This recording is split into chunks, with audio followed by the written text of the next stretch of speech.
Welcome to the Future of Payroll and Workforce Management Insights by HR.com, your go-to resource for insights into payroll and workforce management.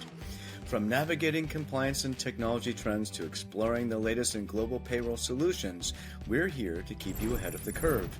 Join us as we dive into the forces reshaping payroll and share practical strategies to optimize your workforce management. Let's get started. Well, hello, everyone. Welcome to the latest episode of Future of Payroll and Workforce Management, a podcast here at HR.com, where I do many things, so many things I forget what I'm doing sometimes. But enough about me. My guest today is John Bernatovicz. Welcome, John.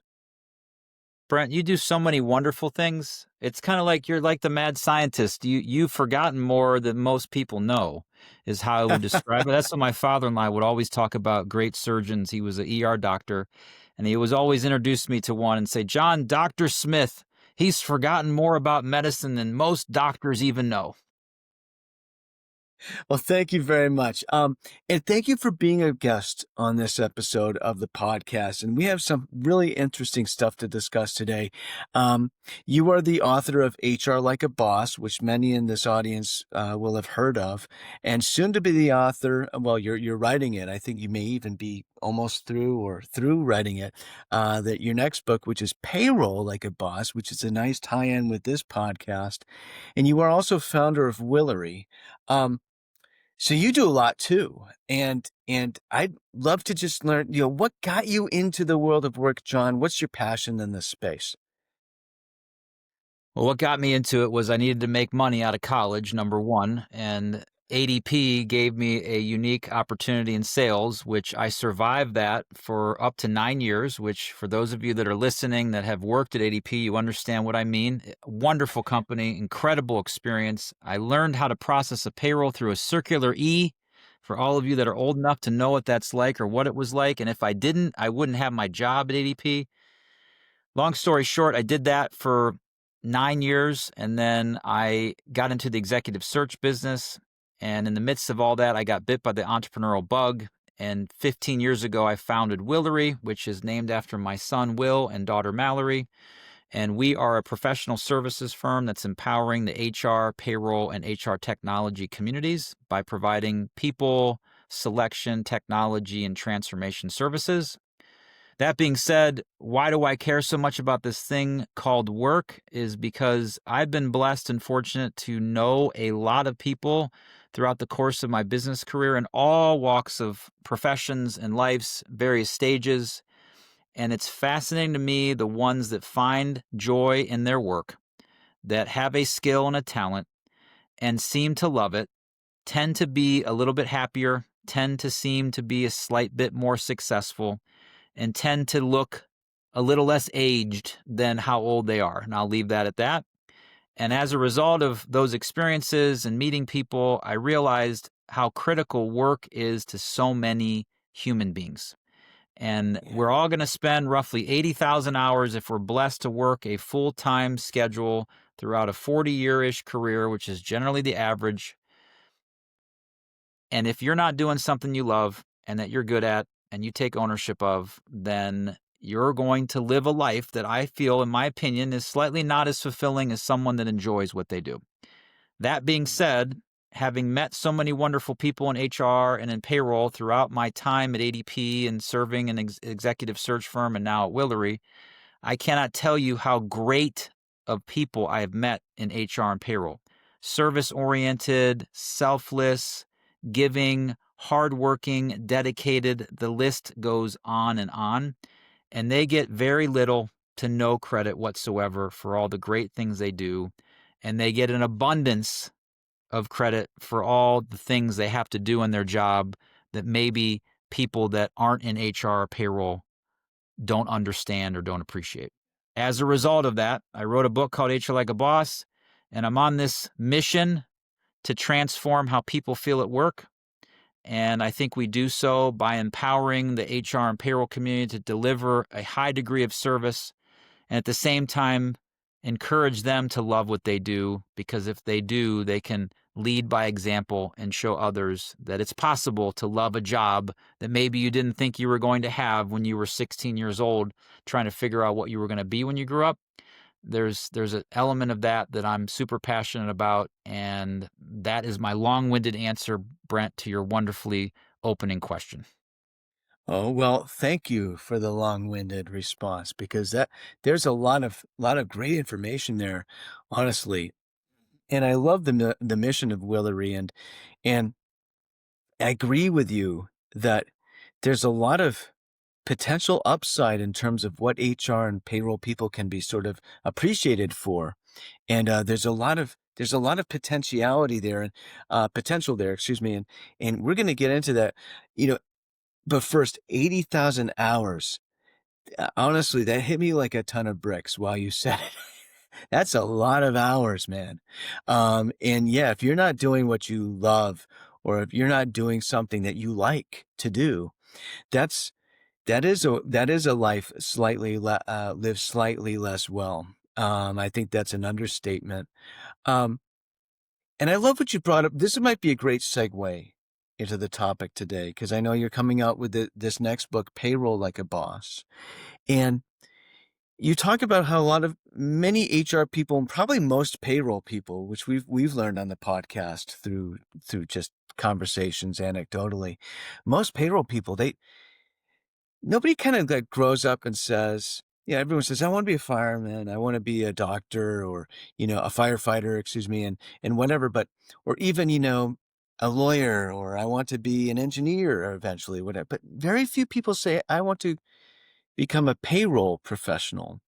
Um, and yet this is such an important aspect of the organization. Everybody, like you said, you got out of college and you needed a job that paid. You need to get a paying job. And everybody is going to work to get paid first and foremost, right? That's why people are working. So we need to pay them. So this is an incredibly important function in the organization. And yet there seems to be some sort of disconnect. It's just kind of out there in the ether and people just kind of fall into it. And there's what's going on here? Payroll is not getting its due. Why? Brent, here I'll share this quick anecdotal story, and then I'll answer your question if that's okay. I have Sure. a very unique experience going through my speaking opportunities I was given as a result of writing a book. That's one of the things that happens when you write a book. People think you can speak, and they think you're smarter than you are. I will debate both of those things as long as I can live, but I try my best to be articulate and clear and entertaining and fun, and hopefully we can learn something in the process. Anyway, I won't go into the long-winded story of it, but I was very much smacked in the face, not literally, but figuratively, by a passenger in an airline while I was flying home from a very unique trip that I was on. And I was looking ahead. I was not staying present. And because I was looking ahead or I was looking behind, I did not engage with this person next to me until probably an hour into our flight. And that conversation with that gentleman changed my life when I actually did engage with them. And I now have a slide in my slide deck about being present.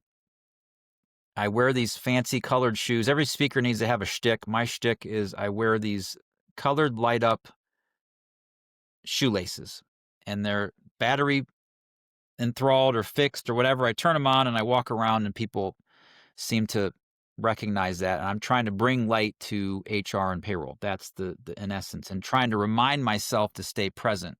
You were shocked by the 80,000 hours. I did a recent poll on LinkedIn, and I asked, on what day do you start thinking about Friday? On what work day do you start thinking about Friday? Because you've all heard the phrase Sunday night blues. Yeah. The number one response, most popular, was Monday. Yeah. Most people that took my poll, the most popular answer was, I think about Friday on Monday. The least popular answer of when they think about Friday is Friday. Can you believe that? And then Thursday, Wednesday, Tuesday fell in between Monday and Friday. And my huge recommendation to people in your life is to be as present as you possibly can be, because you will miss something major that's going on. And when you hear that you're going to work 80,000 hours, it might make your brain kind of poof like it did for Brent. And that's my number one anecdotal suggestion in all of this, is that in order for us to be effective in what we do, I think we have to be more present as human beings. Doggone cell phones, iPhones, social media, television shows, chatter, thinking back, thinking ahead. Those are all important parts at times in our life, but the vast majority of the time we need to be present. To answer your question specifically, what's going on with payroll and why is it relegated? I think it primarily is because a group of payroll professionals have allowed it to be that way. And I mean that in the most loving possible way, because you have done the job so effectively well. You have done the job without getting the proper recognition, titling, and pay. You have made payroll seem easy. Whenever I talk to payroll professionals, they say to me, you know that it's not. When I go to conferences and I speak, about 10% of the people while I'm speaking are on their laptops working. And during breaks of those conferences, that rises to about 25%. They go to leave work on a Thursday and a Friday, and they're still working, and they can't be present themselves while they work on themselves because they have to process payroll or make sure all the time files are getting sent in, or this particular pesky manager who never approves time cards. We're getting ahead of the curve with that. I think payroll professionals have been so selfless, so hardworking for so long that they've made it seem like it is as simple as pressing that payroll button. At the same time, and part of the reason why we're writing the book, and when I say we, I was blessed to write HR Like a Boss. I have a colleague named Tammy Gillenwater. Hopefully, someday she'll be a future guest on this show. Tammy came to me 30 plus years in payroll, one of the greatest payroll leaders I've ever met in my life, chapter president of our local, at the time, APA, as well as intimately involved not only in the state level payroll association, but at Congress and at Payroll Org. She came to me and said, John, I want to start doing thought leadership right around the time I started launching my book. After that, she said, I want to write a book. Awesome, Tammy. What can I do to support you? Well, would you mind helping me write it? Sure. Can we name it Payroll Like a Boss? That's how Payroll Like a Boss came to be.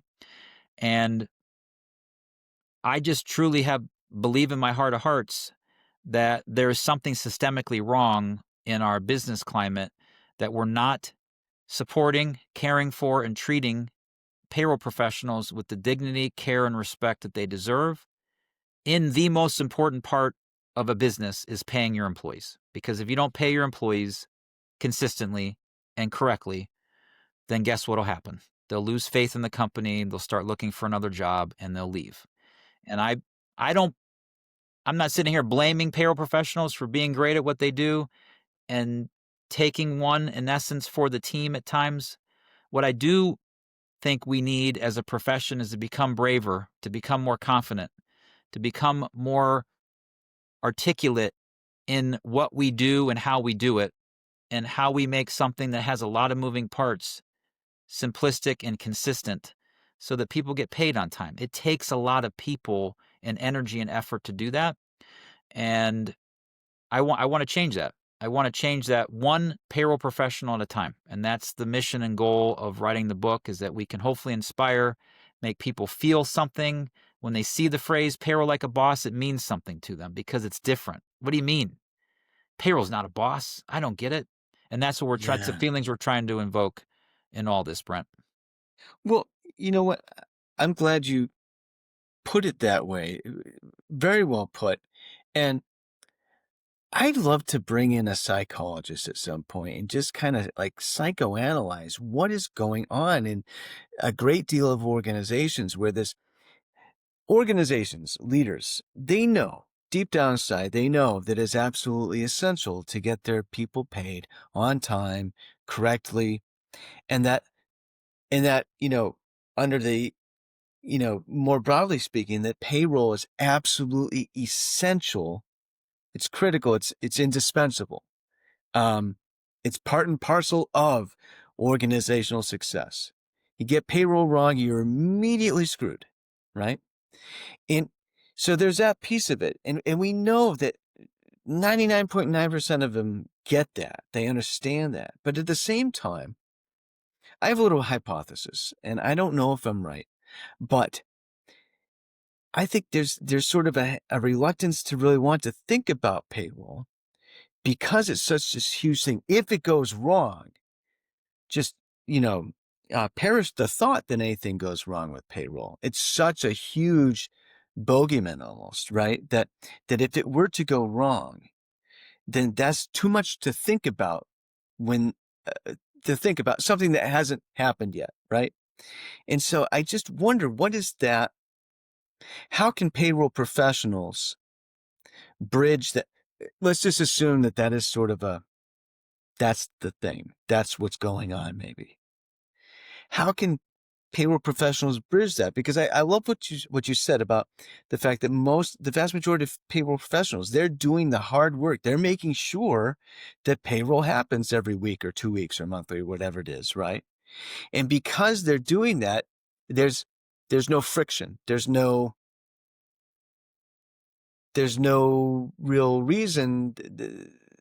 Leadership doesn't see, oh, yes, wow, this is what can happen, or they don't experience that, and they don't it's not a visceral thing for them. It's just abstract.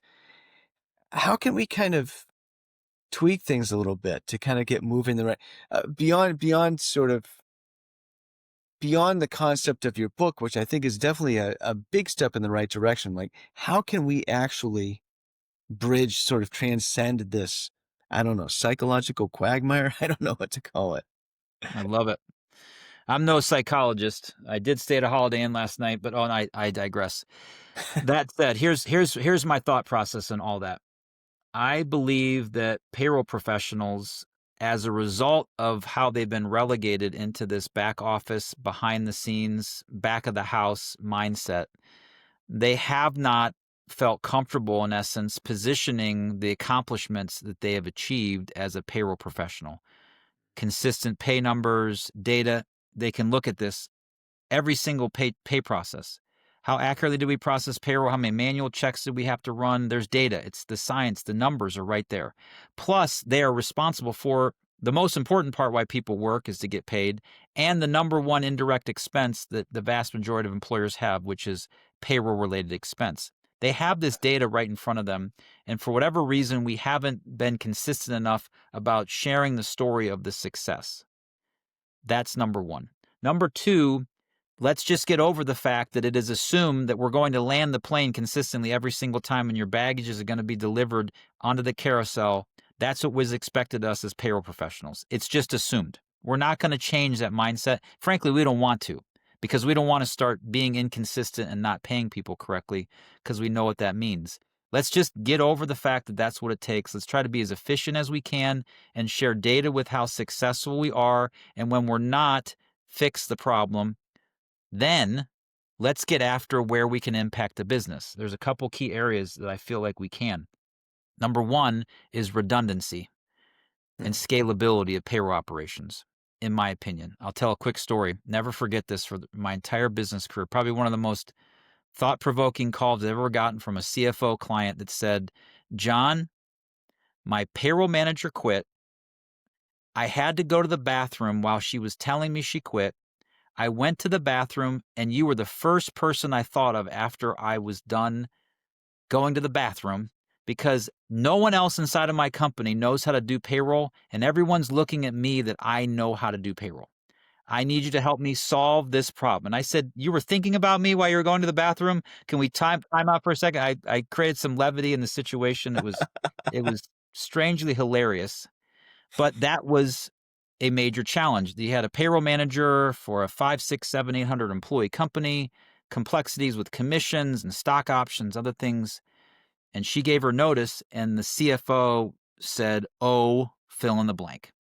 We're you know what. And I was blessed that they called us, because then we were able to put someone into the role and people as a staff augmentation support, one of the services we offer.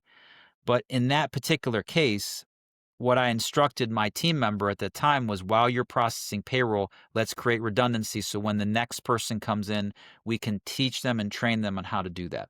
That's number one. Don't feel like you got to be in control.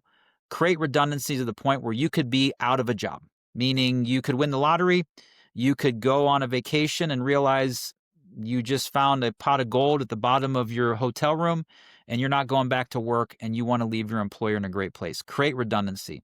Next is Mm. scalability. How do we provide information to our executive leadership team to help the business grow? How do we support them to analyze acquisitions and run numbers, specific numbers on their indirect and payroll related costs? And then the last thing I would recommend that you do is consistently run an ROI on every single employee that you have inside of your business. Everyone, just not in payroll. Provide Yeah. the data to your manager, whether it's you're reporting into human resources or into finance, and give them the data and say, can we substantiate that we're getting a return on investment from Brent's time, from John's time, from Sally's time? Here's what they cost the company. What's the indirect or direct impact that they have on the top line or the bottom line? And those conversations will drive individuals to continue to make smart decisions about the business and make sure you have the right people who are being productive inside of your company. Redundancy, backup plans, scalability, and ROI investments. Those are three simple suggestions that I can make to payroll professionals to start doing on a consistent basis so you can impact the company while you're consistently paying everyone accurately. I love how you put that. And I'm just going to kind of put a little underscore there because you're feeding right into something here. So eh, so much of payroll is a reactive thing. Um, and so much of the technology going into it is designed to sort of get that reactivity under control in the form of automation and this kind of stuff, right?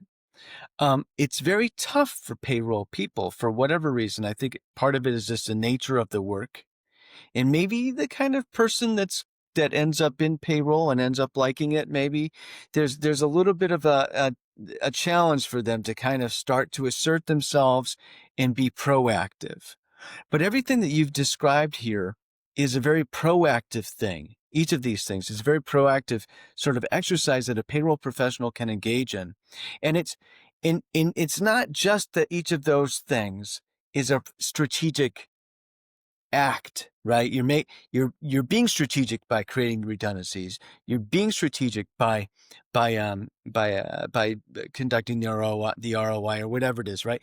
But you're also it's the communication of that activity that you are engaged in to leadership that creates it's not just a perception. You really are strategic, but you also need to create that you need to cultivate that perception that you are strategic. And if you're constantly communicating to them that, hey, I'm figuring out redundancies because what if, heaven forbid, this or that happens? We want to make sure that payroll still happens. It's just process all this kind of stuff. Now you have cast yourself in a strategic light to leadership. And that's payroll as a boss, isn't it?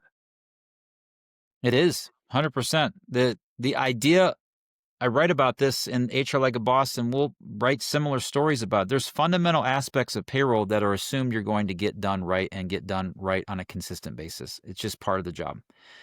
I think as much that you can leverage your technology, you can use automation, you can provide tools and resources to do that on a consistent basis. We need to lean in toward to that because that is coming. Payroll, accounting, finance, those are one of the most unique elements in the agentic AI transformation that we're in the midst of right now that's going to come into our world. And if we're not adding value in other ways, then it could impact us in the roles that we have. And I truly feel like things like I described, ROI investment, doing a what I call an emphatic rehire exercise based upon data and facts on every one of your employees, and that coming from the payroll manager. Just imagine the impact that could have if the payroll manager came to the CFO or head of HR and said, we need to have an emphatically rehire conversation about every employee inside of this entire organization. I've given you the data of how much each employee costs us. How can we help educate the managers or directors that are responsible for sales and IT and marketing and purchasing and fill in the blank to start having these discussions? The CFO will look and say, wait a sec, I've never had a payroll manager provide that data to me before. Well, you're welcome. And that's the kind of payroll manager that I am. Or, you know what? I know at some point I'm going to go on vacation, and I want to go on vacation and not take my laptop. And so as a result of that, I'm building a process. I'm documenting the way by which we process payroll, and I'm going to train Tim or Brent or Sally to do that. That way, when I leave or I go to a conference, I can have my 2 days off of work and not be strained that people are not going to get paid. And I think that's a best practice. And all too often, in so many conversations that I have, I don't have an exact number, but I guess it's 9 out of 10.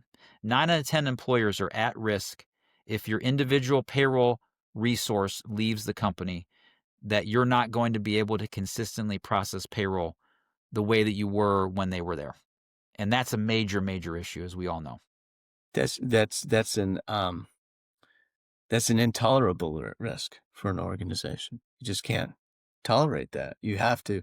That's the kind of risk that just has to be taken care of.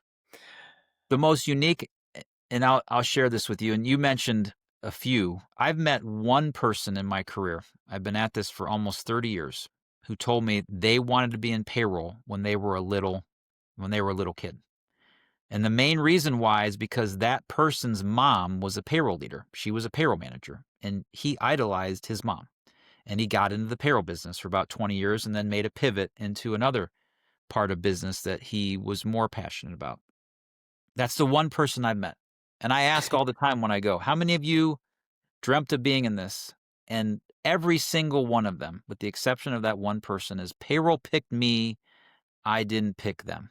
I didn't pick it as a profession. But we have stayed inside of payroll. We've had a choice to leave, but something about it, whether it's the attention to detail, it's the pressure, it's the responsibility, it's the realization as a payroll professional of the criticality of your role, while others really don't.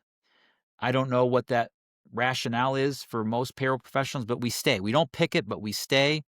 And I think ultimately we have this great chance to change the trajectory of the payroll profession by delivering key data points and insights to our leaders that they are not expecting from us. I think the Yeah. greatest compliment you can get from anyone not in payroll is, you are unlike any other payroll professional I've ever met before. And how can we strive to be that? And my guess is you're consistently doing your job, the core fundamentals well, and then you're adding intrinsic value in other strategic ways. Customer service. How do we support and reward our employees? How do we give data to provide great decision points for our executive leaders? How do we streamline the process? And in doing all that, as I was going to answer the question, the most successful payroll professionals and leaders I've worked with before are the ones that are not afraid of putting themselves out of a job. Yeah. They're not afraid. I never forget the first time I heard this. An executive leader, and it was building a portion of a HR function, looked at me and said, when I was hired, I told the CEO that in 5 years you won't need me anymore. Uh, wow. And she said, I'm on that trajectory and I check in with them every time. And I got hired because of that. And her job was to build a function that didn't need her anymore. Talk about powerful, and talk about confidence, and talk about risk taking, and not worrying about where our next paycheck is coming from. I get that that's important, not unimportant. I'm not minimizing that in any way, shape, or form. But if you treated your job like it was your last week versus being afraid that you're going to get fired, you have a completely different mentality. Bosses, people that do their job like a boss, don't worry about getting fired or losing their job because they're going to find something else. They're that good. Yeah. They worry about doing a good job and really being strategic and adding value. You know, we could talk about this all day long. We do have sort of an unofficial-ish sort of conclusion time on the podcast, and we've gone a little bit long, but this is a fantastic conversation. Really looking forward to your book coming out, John. I hope everybody reads it, and thank you so much for being on the podcast. April 28th, 2026, during Global Payroll Week. Check out on Amazon and anywhere else you can find your favorite copy. Payroll Like a Boss will be waiting for you to purchase. Thank you so much, Brent, for your time. I appreciate you, and keep doing what you're doing. Oh, thank you, John. You too. Thanks for tuning in to the Future of Workforce Management and Payroll Insights by HR.com. We hope today's episode brought you valuable insights and fresh perspectives on the future of payroll and workforce management. Be sure to check out more episodes and explore resources at HR.com/podcast or wherever you listen to podcasts. Until next time, keep innovating and making a difference in the world of payroll and workforce management.